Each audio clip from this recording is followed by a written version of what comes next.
We've been cruising since November, having started in Grenada, island hopping northward leisurely with family and friends. But now, with the coronavirus situation exploding, we're very eager to get back home. Since being docked in Puerto Rico recently, we've switched from cruising mode to delivery mode.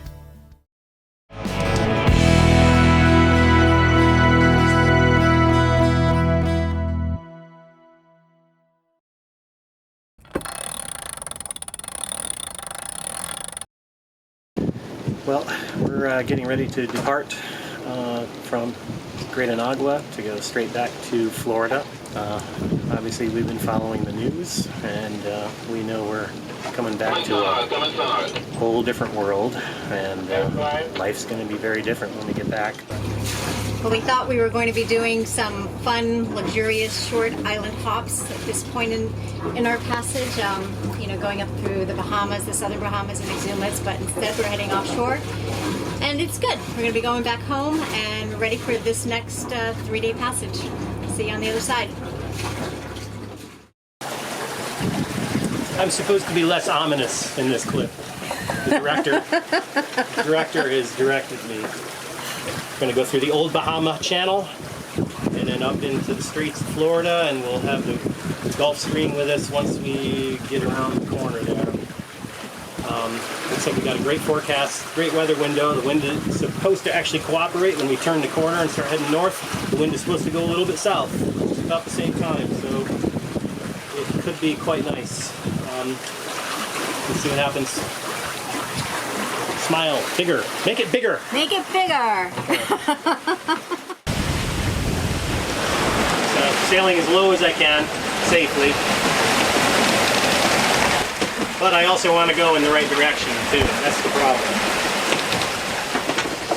The reason I might want to reef is because the wind angle improved a bit, and now it's getting up a little close to the beam sometimes, and it's getting up into the low 20s. So at least we're putting some south back in that we lost earlier. But it's getting a little bit heavy. However, we are going very fast in mostly the right direction. Winds have softened, they're staying between about 14 and 18. Seas aren't quite as big either, so I think we can shake out that reef. Aye, aye, Captain.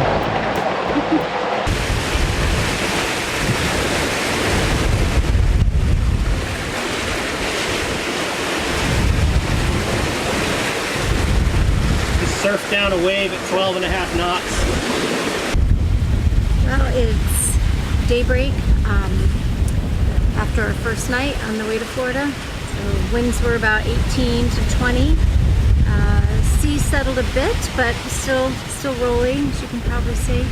But it was a good night. It was a dark night. We've got no moon for the next couple of days, but plenty of stars. Winds will lighten a little bit today, maybe be more from the east versus northeast. So we hope to make another 80 miles or so over the next 12 hours. So making good progress. Got a big tanker coming up behind us, and he's going to pass us, but right now our CPA is kind of close, so we got to keep an eye on him. Well, we made it through night 1. Fairly uneventful. Winds were up in the 23 or 24 range, but mostly right around 20. We had the reefed main and the little jib out all night. And the wind is pretty far behind us. And with the seas rolling us quite a bit, we kind of have the jib tucked in hard.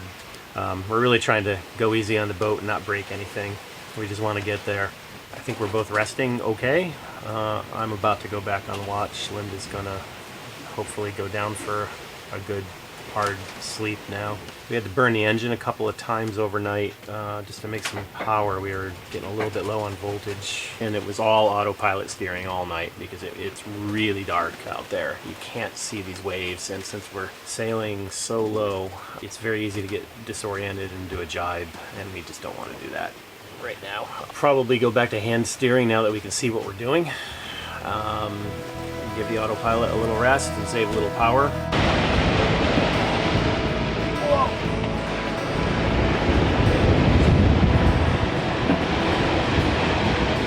Big one. The wind is still up though, but it has veered to the south at perfect timing because we're turning to the north right about the same time. So that worked out really nicely. It's 12:30 a.m. Monday morning. I'm about to go on watch. Slightly concerning. Linda and I both have a bit of a sore throat. Mine's extremely mild, hers a little worse. Feels more like a head cold. We both a little bit runny nose kind of thing. So really hoping it's not what we hope it's not. If that makes any sense. Very tired. The wind is not settling back quite like we had hoped. It's actually up quite a bit right now. So I'm going to go up and relieve Linda from watch. Hopefully she'll get some good rest. I just had a good sleep for a few hours. This is that luxury sailing, yachting life we all know and love. So, see you in the morning. Well, at daybreak, after the second night, it was windier last night than we planned. Calmed down at first, but then the winds picked up to mid-20s for a good part of the night.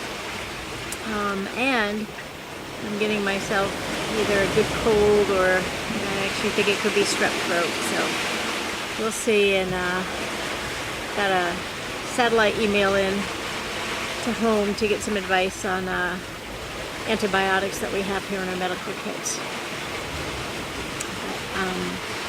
Very glad it's daylight again. We'll both try and rest up today and get caught up on sleep. I went and got myself what I'm pretty sure is strep throat on this passage. So we went to our first aid kit and dug out our antibiotics and then sent a satellite message to our shore crew to figure out which one I should take. So it's starting to feel a bit better, but we'll keep at it with the antibiotics.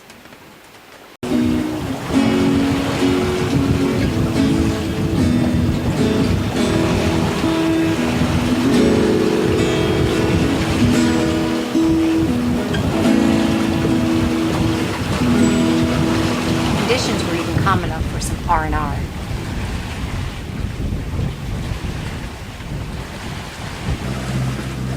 Good morning.